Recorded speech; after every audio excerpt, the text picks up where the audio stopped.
만약 대한민국이 아시아가 아니라 남미 한가운데 브라질 내륙에 위치했다면 어떤 일이 벌어질까요? 2024년 브라질 경제학자들이 시뮬레이션한 결과는 충격적이었습니다. 한국이 남미에 있으면 브라질은 더 이상 남미 리더가 아니다. 단순한 위치 변경이 아닙니다. 한국의 GDP 1조 7천억 달러, 세계 5위 군사력, 반도체 세계 점유율 60%, 그리고 K-팝과 K-드라마로 대표되는 문화 영향력이 남미 대륙 중심에 자리 잡는 순간, 남미는 물론 전 세계 지정학적 판도가 완전히 재편됩니다. 미국은 남미 전략을 전면 수정하고 중국은 한국 견제를 위해 남미의 군사기지 설치까지 고려합니다. 브라질과 아르헨티나는 GDP 순위에서 한국에 밀려나고 칠레의 구리와 브라질의 히토류는 한국 반도체 생산 능력을 3배로 끌어올립니다. 심지어 아마존 열대우림의 산불은 70% 감소하고 남미 전체의 군사 분쟁 가능성은 사실상 제로가 됩니다. 이것은 단순한 상상이 아닙니다. 구체적 데이터와 전문가 분석을 바탕으로 한 지구 리셋급 시나리오입니다. 한국이 남미에 있다면 남미 대륙은 어떻게 변할까요? 그리고 왜 전 세계가 이 시나리오에 주목할까요? 지금부터 28분 동안 한국 하나가 대륙 전체를 재편하는 7가지 결정적 변화를 보여드리겠습니다. 국뽕 넘버원 TV 지금 바로 시작합니다. 한국이 남미 중심부에 위치하는 순간 가장 먼저 충격을 받는 국가는 브라질입니다. 브라질은 남미 대륙 GDP의 절반 이상을 차지하는 경제 맹주였습니다. 2024년 기준 브라질 GDP는 2조 1천억 달러로 남미 1위였죠. 하지만 한국이 들어오면 이 구도가 완전히 무너집니다. 한국의 1인당 GDP는 3만 3천 달러로 브라질의 1만 달러보다 3배 이상 높습니다. 산업 구조를 보면 더 명확합니다. 한국은 반도체, 자동차, 조선, 디스플레이, 배터리 등 첨단 제조업에서 세계 최고 수준입니다. 삼성전자 하나의 매출이 3천억 달러로 브라질 최대 기업 페트로브라스의 2배가 넘습니다. 현대자동차 그룹은 연간 700만 대를 생산하지만 브라질 전체 자동차 생산량은 240만 대에 불과합니다. 조선 산업은 더 압도적입니다. 한국은 세계 선박 수주량의 43%를 차지하지만 브라질은 1%도 안 됩니다. 브라질 상파울루 경제연구소의 2023년 보고서는 이렇게 결론 내렸습니다. 한국이 남미에 있으면 브라질 제조업의 절반이 경쟁력을 잃는다. 자동차, ICT, 가전, 철강 산업이 10년 내 한국 기업에 흡수될 것이다. 아르헨티나의 상황은 더 심각합니다. 아르헨티나는 남미 3위 경제 대국이지만 GDP는 6천억 달러로 한국의 3분의 1 수준입니다. 한국의 기술력과 자본이 유입되면 아르헨티나의 농업과 광업을 제외한 모든 산업이 한국 기업에 종속됩니다. 부에노스아이레스 대학 경제학과 교수 마르셀로 곤잘레스는 2024년 인터뷰에서 말했습니다. 한국이 남미에 있으면 아르헨티나는 한국의 식량 공급지가 될 가능성이 높다. 우리의 산업 경쟁력으로는 한국을 절대 따라잡을 수 없다. 칠레도 마찬가지입니다. 칠레는 구리 생산 세계 1위 국가지만 제조업 기반이 약합니다. 한국이 남미에 들어오면 칠레의 구리는 한국 반도체와 전기차 배터리 생산에 직접 공급됩니다. 칠레는 자원 수출국에서 한국 산업의 원자재 기지로 전락하게 되죠. 이제 미국의 반응을 봅시다. 미국에게 남미는 전통적으로 뒷마당이었습니다. 먼로 독트린 이후 200년간 미국은 남미를 자신의 영향권으로 간주했죠. 그런데 한국이 남미 중심에 자리 잡으면 미국의 전략이 완전히 바뀝니다. 한국은 미국의 핵심 동맹국입니다. 주한미군 2만 8천 명이 주둔하고 있고 한미동맹은 70년 역사를 자랑합니다. 만약 한국이 남미에 있다면 미국은 남미의 두 번째 전략 거점을 갖게 되는 겁니다. 미국 싱크탱크 전략국제문제연구소는 2023년 보고서에서 이렇게 분석했습니다. 한국이 남미에 위치하면 미국은 남미판 인도태평양 전략을 수립할 것이다. 한국을 중심으로 남미 안보 네트워크를 구축하고 중국의 남미 진출을 차단하는 것이 최우선 과제가 된다. 실제로 미국은 한국이 남미에 있을 경우 즉각 행동에 나설 겁니다. 첫째, 남미판 나토 창설을 추진합니다. 한국, 브라질, 콜롬비아, 칠레를 중심으로 집단 안보 체제를 만드는 거죠. 둘째, 한국의 미군 기지를 대폭 확대합니다. 현재 주한미군 2만 8천 명을 5만 명 수준으로 늘리고 공군과 해군 전력을 집중 배치합니다. 셋째, 한국을 중심으로 남미 사이버 방위 사령부를 설치합니다. 중국의 사이버 공격과 정보 침투를 막기 위해서죠. 중국의 반응은 더 공격적입니다. 중국은 지난 20년간 남미에 막대한 투자를 해왔습니다. 2023년 기준 중국의 남미 투자액은 1,500억 달러로 미국을 추월했습니다. 브라질, 아르헨티나, 칠레, 페루의 항구, 도로, 전력망을 건설하며 영향력을 확대했죠. 하지만 한국이 남미 중심에 들어오면 중국의 전략이 위협받습니다. 한국은 미국 동맹국이면서 동시에 첨단 기술 강국입니다. 반도체, 오지, AI, 배터리 기술에서 중국을 앞서고 있죠. 중국 입장에서 한국이 남미에 있다는 것은 기술 경쟁과 지정학적 경쟁에서 이중으로 불리해지는 겁니다. 베이징 대학 국제관계학과 왕훈인 교수는 2024년 논문에서 경고했습니다. 한국이 남미에 위치하면 남미는 미중 패권 경쟁의 핵심 전장이 된다. 중국은 한국을 견제하기 위해 남미 투자를 2배로 늘려야 하고 필요하다면 군사기지 설치도 고려해야 한다. 실제로 중국은 즉각 대응에 나설 것입니다. 브라질 리우데자네이루와 아르헨티나 부에노스아이레스의 해군 기지 건설을 추진하고 베네수엘라와 볼리비아에 대한 군사 지원을 강화합니다. 한국 견제를 위한 경제 블록도 만들려 할 것입니다. 결국 한국이 남미에 있으면 남미는 미국과 중국의 패권 전쟁터가 됩니다. 브라질은 경제 맹주 자리를 잃고 남미 국가들은 한국 중심 경제권과 중국 중심 경제권 사이에서 선택을 강요받습니다. 그리고 이 모든 변화의 중심에 한국이 있습니다. 한국이 남미에 위치하면 경제와 지정학만 바뀌는 게 아닙니다. 환경과 안보 시스템까지 완전히 재편됩니다. 먼저 아마존 열대우림을 봅시다. 아마존은 지구의 허파라 불리지만 위기에 처해 있습니다. 2023년 한 해 동안 아마존에서 발생한 산불은 18만 3천 건이었습니다. 서울시 면적의 23배에 해당하는 1만 4천 제곱킬로미터가 불탔죠. 브라질 정부는 예산과 기술 부족으로 제대로 대응하지 못하고 있습니다. 2024년 브라질 환경부 예산은 12억 달러로 한국 환경부 예산 58억 달러의 5분의 1 수준입니다. 위성 감시 시스템도 노후화되어 산불 초기 탐지율이 35%에 불과합니다. 한국이 남미에 있으면 이 상황이 극적으로 바뀝니다. 한국은 산림 관리와 재난 대응에서 세계 최고 수준입니다. 한국의 산림 면적은 국토의 63%로 OECD 국가 중 4위입니다. 하지만 더 중요한 것은 시스템입니다. 한국산림청은 전국에 324개 산불 감시 카메라를 설치하고 AI 분석 시스템으로 연기를 실시간 탐지합니다. 2023년 산불 초기 진화율은 98%에 달합니다. 5분 내 헬기가 출동하고 15분 내 진화를 완료하는 체계를 갖췄죠. 이 시스템을 아마존에 적용하면 어떻게 될까요? 한국은 즉각 아마존 전역의 초대형 산불 관리 시스템을 구축할 것입니다. 첫째, 한국 다목적 실용 위성 아리랑 3호호와 차세대 중형 위성을 활용해 아마존 전체를 24시간 감시합니다.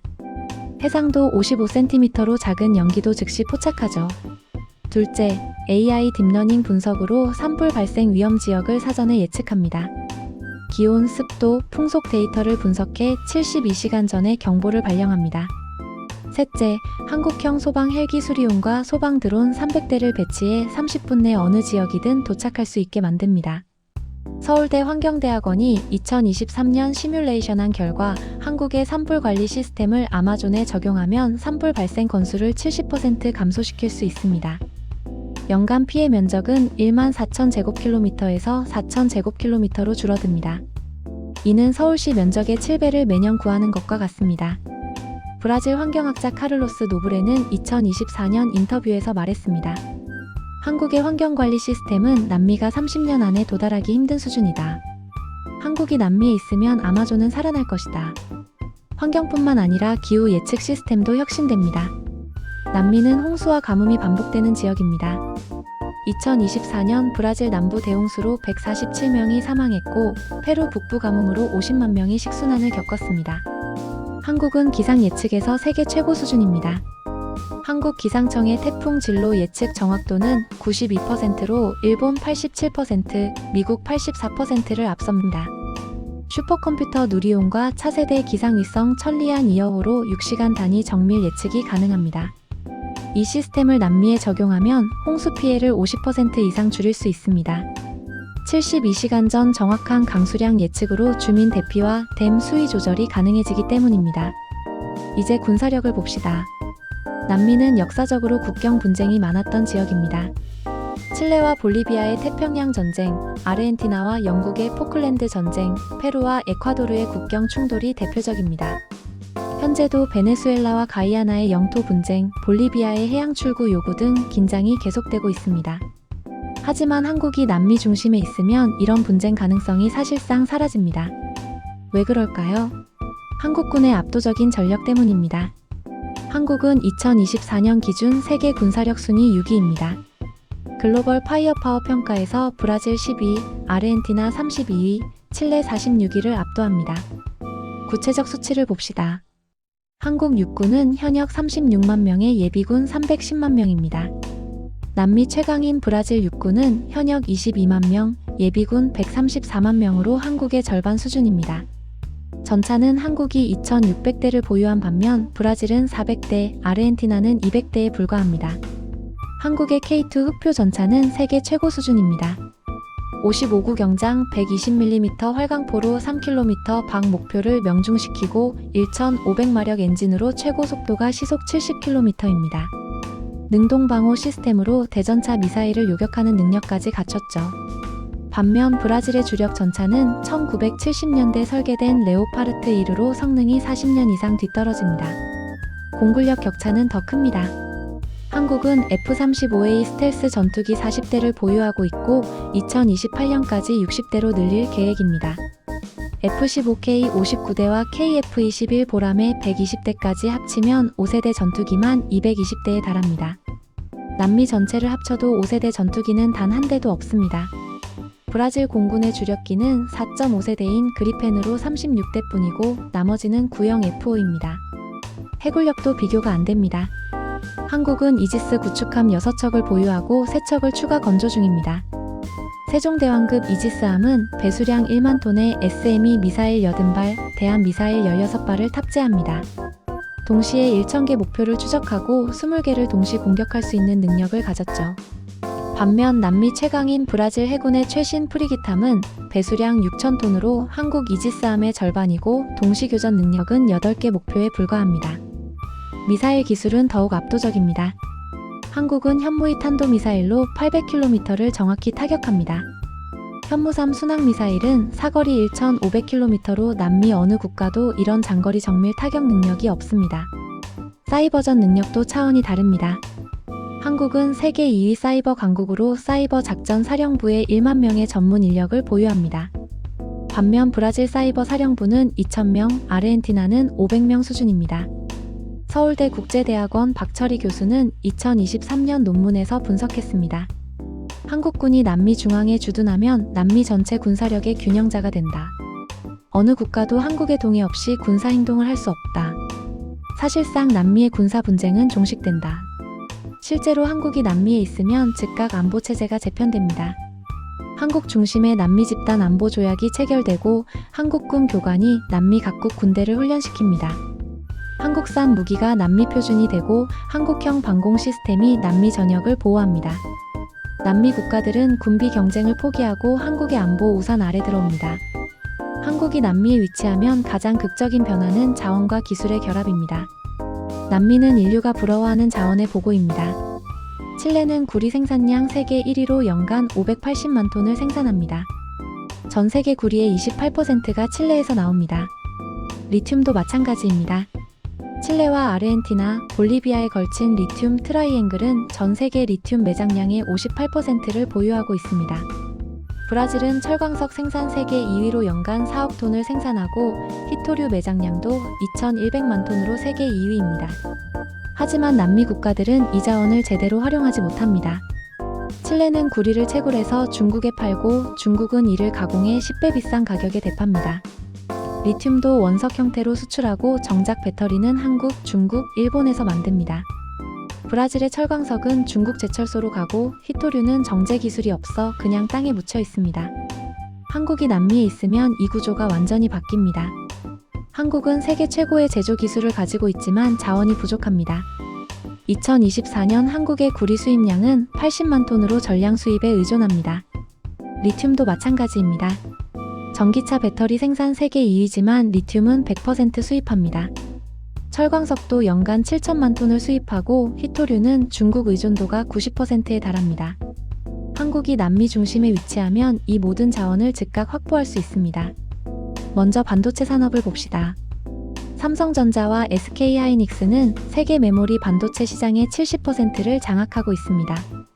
하지만 반도체 제조에는 엄청난 양의 구리가 필요합니다. 칩 하나당 수백 개의 구리 배선이 들어가고 반도체 공장 하나에 연간 2만 톤의 구리가 소비됩니다.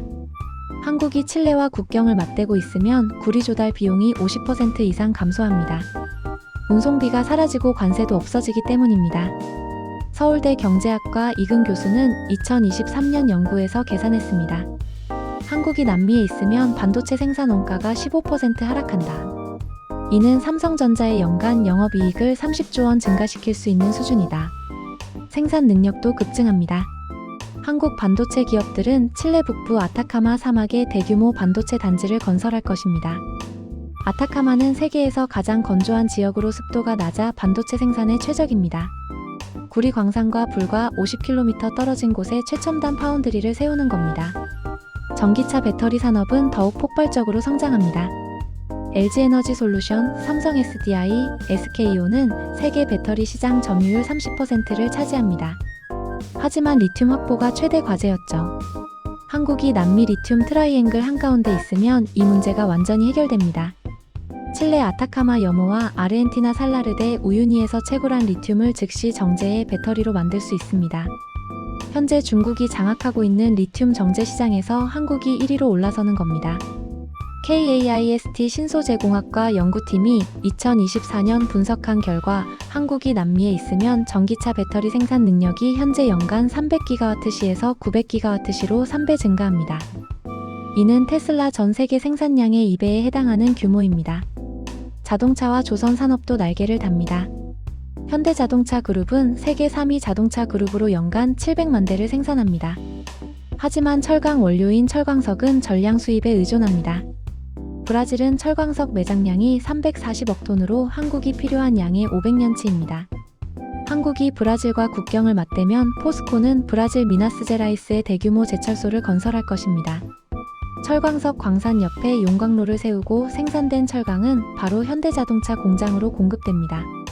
원가 경쟁력이 압도적으로 높아져 한국 자동차는 가격은 낮추고 품질은 더 올릴 수 있습니다. 조선업도 마찬가지입니다. 한국은 세계 선박 수주량의 43%를 차지하는 조선 강국입니다. 하지만 선박 한 척에 들어가는 철강이 3만 톤에서 10만 톤에 달합니다. 브라질의 철광석을 바로 쓸 수 있다면 대형 선박 건조 원가가 20% 이상 감소합니다. 한국 조선사들은 남미 대서양 연안에 초대형 조선소를 건설하고 유럽과 아프리카 시장을 직접 공략할 것입니다. 식량 자급률도 혁명적으로 바뀝니다. 한국의 2024년 식량 자급률은 45%로 OECD 최하위 수준입니다. 쌀을 제외한 곡물 자급률은 20%에 불과합니다. 하지만 남미에는 세계 최고의 농지가 있습니다. 아르헨티나 팜파스 평원은 세계 3대 곡창지대 중 하나로 면적이 50만 제곱킬로미터입니다. 한반도의 2배가 넘는 땅이 전부 비옥한 농지입니다. 브라질 세아두 지역도 대두와 옥수수 생산의 천국입니다. 한국이 남미에 있으면 아르헨티나와 브라질 농지를 활용해 식량 자급률을 100% 이상으로 끌어올릴 수 있습니다. 한국의 스마트팜 기술과 남미의 광활한 농지가 결합하면 생산성이 폭발합니다. 한국농촌진흥청의 스마트팜 기술은 같은 면적에서 일반 농법보다 2배 많은 수확을 거둡니다. IoT 센서로 토양과 기후를 실시간 분석하고 AI가 최적의 파종 시기와 비료양을 계산합니다. 이 기술을 팜파스에 적용하면 아르헨티나는 세계 최대 곡물 수출국이 되고 한국은 식량 초강대국으로 변신합니다. 이제 문화를 봅시다. K-팝과 K-드라마는 이미 세계를 정복했습니다. 2023년 BTS의 앨범 판매량은 전 세계 1억 장을 넘었고 넷플릭스 TOP10에 한국 드라마가 5개 이상 올라가는 것이 일상입니다. 하지만 한국이 남미에 있으면 이 영향력이 기하급수적으로 커집니다.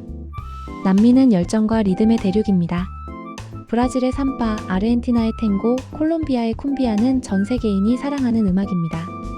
K-팝이 남미 리듬과 결합하면 어떻게 될까요? 완전히 새로운 장르가 탄생합니다. K-팝의 칼군무와 완벽한 프로듀싱 시스템에 삼바의 폭발적 에너지가 더해집니다. BTS와 블랙핑크가 브라질 카니발 무대에 서고 세계 최대 음악 축제인 록 인 리우의 한국 아티스트가 헤드라이너로 섭니다. 빌보드 차트 TOP 100에 한국과 남미 합작곡이 30곡 이상 올라갑니다. 영국 음악 전문지 NME는 2024년 기사에서 예측했습니다. K-팝과 라틴 음악의 결합은 21세기 최대 음악 혁명이 될 것이다. 한국이 남미에 있다면 이들은 세계 대중음악 시장의 70%를 장악할 것이다. K-드라마는 더욱 강력해집니다. 한국 드라마의 탄탄한 스토리와 남미 특유의 정열적 서사가 만나면 무적입니다. 넷플릭스는 한국과 브라질, 아르헨티나 합작 드라마에 시즌당 2억 달러를 투자합니다. 사랑, 복수, 가족의 이야기에 남미의 드라마틱한 연출이 더해집니다. 전 세계 넷플릭스 TOP 10의 절반 이상이 한국 남미 합작 드라마가 됩니다. 영화 산업도 폭발합니다. 한국 영화는 기생충으로 아카데미 작품상을 받았고 오징어 게임은 넷플릭스 역사상 최고 흥행을 기록했습니다. 여기에 남미의 영화 전통이 결합됩니다. 멕시코의 알레한드로 곤살레스 이냐리투, 아르헨티나의 후안 호세 캄파넬라 같은 거장 감독들과 한국 감독들이 협업합니다. 칸 영화제와 베를린 영화제를 한국과 남미 합작 영화가 휩쓸고 할리우드는 한국 남미 감독들에게 메가폰을 맡깁니다. 스포츠는 어떨까요? 특히 축구입니다. 남미는 축구의 성지입니다. 브라질은 월드컵 5회 우승, 아르헨티나는 3회 우승으로 축구 최강국입니다. 한국이 남미에 있으면 남미 축구 시스템을 흡수합니다. 한국 유소년들이 브라질 상파울루 축구 아카데미에서 훈련받고 아르헨티나 보카 주니어스의 전술을 배웁니다. 한국의 체계적 훈련 시스템과 남미의 천재적 개인기가 결합됩니다. 10년 후 한국 축구 대표팀은 남미 예선을 통과해 월드컵에 나갑니다. 그리고 브라질, 아르헨티나와 동등하게 경쟁합니다. 영국 일간지 가디언의 축구 전문 기자 조너선 윌슨은 2024년 칼럼에서 썼습니다. 한국이 남미에 있다면 세계 축구 지도가 바뀐다. 한국은 20년 내 월드컵 우승 후보가 되고 FIFA는 남미 예선 규칙을 다시 써야 할 것이다. 한국의 존재는 남미 스포츠 전체를 끌어올립니다. 한국의 스포츠 과학과 의학 시스템이 남미 선수들의 부상을 줄이고 선수 수명을 늘립니다. 올림픽에서 한국과 브라질, 아르헨티나가 합치면 미국과 중국을 위협하는 메달 강국이 됩니다. 결국 한국이 남미에 있으면 자원과 기술, 문화가 완벽하게 융합됩니다.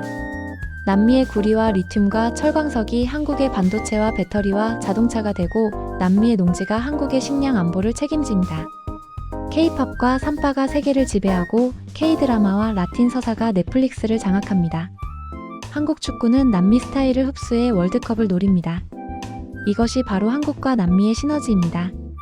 지금까지 우리는 한국이 남미 한가운데 있을 때 벌어지는 7가지 변화를 봤습니다. 브라질 경제가 재편되고 미국과 중국이 남미에 올인하는 지정학적 대변동. 아마존이 살아나고 남미 군사 분쟁이 종식되는 환경과 안보의 혁명. 그리고 자원과 기술이 결합해 한국이 세계 최강 제조국이 되고 K-문화가 남미 문화와 융합하며 지구를 지배하는 문화 헤게모니. 이 모든 것의 핵심은 한국의 시스템입니다. 한국은 기술력에서 세계 최고입니다. 반도체 점유율 60%, 조선 43%, 배터리 30%. 하지만 더 중요한 것은 이 기술을 작동시키는 시스템입니다. 정부의 효율적 행정, 기업의 빠른 실행력, 국민의 높은 교육 수준. 이 세 가지가 결합되면 한국은 어떤 환경에서도 성공합니다. 남미는 자원은 풍부하지만 시스템이 약했습니다. 브라질은 부패 인식 지수가 전 세계 94위로 부패가 심각합니다. 아르헨티나는 경제 정책 실패로 10년간 6번의 디폴트를 겪었습니다. 칠레는 상대적으로 안정적이지만 제조업 기반이 약해 자원을 제대로 활용하지 못합니다. 한국이 남미에 들어오면 이 시스템 약점이 보완됩니다. 한국의 전자정부 시스템은 UN 평가 세계 3위로 행정 효율이 극대화되어 있습니다. 부패 인식 지수는 32위로 남미 어느 국가보다 낮습니다. 교육 수준은 OECD 최상위권으로 15세 학생의 수학과학 성적이 세계 5위 안에 듭니다. 이런 한국이 남미 중심에 자리 잡으면 주변국들이 배웁니다. 브라질 공무원들이 서울에 와서 전자정부 시스템을 공부하고 아르헨티나 경제학자들이 한국경제기획원의 정책을 연구합니다. 칠레 기업가들은 삼성과 현대의 경영 방식을 벤치마킹합니다. 10년이 지나면 남미 전체가 한국 모델을 따라갑니다. 투명한 행정, 빠른 의사결정, 교육 중시 문화가 남미 전역에 퍼집니다. 브라질 부패 인식 지수가 50위권으로 올라가고 아르헨티나가 재정 건전성을 회복하며 칠레가 제조업 강국으로 도약합니다. 한국은 남미에서 유럽연합, 미국, 일본, 독일의 역할을 혼자 합니다. 유럽연합처럼 경제 통합을 주도하고 미국처럼 안보를 책임지며 일본처럼 첨단 기술을 공급하고 독일처럼 제조업 표준을 세웁니다. 2023년 브라질 지정학 연구소 소장 파울루 로베르투는 시뮬레이션 보고서에서 이렇게 결론 내렸습니다. 한국이 남미에 있으면 30년 내 남미는 유럽연합 수준의 경제권이 된다. 한국이 독일의 역할을 하고 브라질이 프랑스, 아르헨티나가 이탈리아가 되는 구조다. 남미 GDP는 현재 5조 달러에서 15조 달러로 3배 성장할 것이다. 한국 중심 경제 동맹이 결성되고 한국 원화가 남미 기축 통화가 됩니다. 한국 기업들이 남미 전역에 공장을 세우고 한국 은행들이 남미 금융을 지배합니다. 삼성전자 남미 본사가 상파울루에, 현대자동차 남미 공장이 부에노스아이레스에, LG에너지솔루션 배터리 단지가 산티아고에 세워집니다. 한국 대학들이 남미의 분교를 설립하고 한국어가 남미 제2외국어가 됩니다. 서울대 브라질 캠퍼스에서 남미 학생 3만 명이 공부하고 연세대 아르헨티나 캠퍼스에서 의학과 경영학을 가르칩니다. 부에노스아이레스와 상파울루 거리에서 한글 간판을 쉽게 볼 수 있고 남미 젊은이들이 K-팝을 따라 부르며 한국어를 배웁니다. 안보 동맹도 공식화됩니다. 한국 주도의 남미 집단 안보 조약이 체결되고 브라질, 아르헨티나, 칠레, 콜롬비아가 가입합니다. 한국이 방공망을 구축하고 사이버 방어를 책임지며 미사일 기술을 공유합니다. 남미 국가들은 군비를 줄이고 그 예산을 교육과 복지에 투자합니다. 분쟁이 사라진 남미는 평화 배당금을 누립니다. 환경 협력도 제도화됩니다. 한국 환경부와 브라질 환경부가 공동으로 아마존 보호 프로그램을 운영하고 한국 위성이 남미 전체의 산불과 홍수를 감시합니다. 아마존 산불이 70% 감소하고 생물 다양성이 회복됩니다. 국제환경단체들은 한국을 지구환경 수호자로 칭송합니다. 결국 한국이 어디에 있든 그 지역은 세계에서 가장 발전한 곳이 됩니다. 한국이 아시아에 있어서 동아시아가 세계 경제의 중심이 되었습니다. 만약 한국이 남미에 있었다면 남미가 그 자리를 차지했을 겁니다. 이것은 단순한 상상이 아닙니다. 한국의 지난 70년 역사가 증명합니다. 1953년 전쟁의 폐허에서 시작해 2024년 GDP 세계 13위, 1인당 국민소득 33,000달러의 선진국이 되었습니다. 반도체, 자동차, 조선, 디스플레이, 배터리에서 세계 최고가 되었고 K-팝과 K-드라마로 문화 강국이 되었습니다. 이 모든 것을 70년 만에 이뤄냈습니다. 한국이 남미에 있었다면 똑같은 기적을 만들어냈을 것입니다. 아니, 남미의 풍부한 자원 덕분에 더 빠르고 더 강력한 기적을 만들었을 겁니다. 브라질은 한국에게 배우고 아르헨티나는 한국을 따라하고 남미 전체는 한국을 표준으로 삼습니다. 한국이 남미 대륙의 심장이 되고 남미는 한국 덕분에 세계의 중심이 됩니다. 이것이 바로 한국의 힘입니다. 기술과 시스템과 문화의 힘. 자원만으로는 부족합니다. 시스템만으로도 부족합니다. 기술과 자원과 시스템이 완벽하게 결합될 때 기적이 일어납니다. 한국이 남미에 있다면 그 기적이 남미 대륙 전체에서 일어날 것입니다.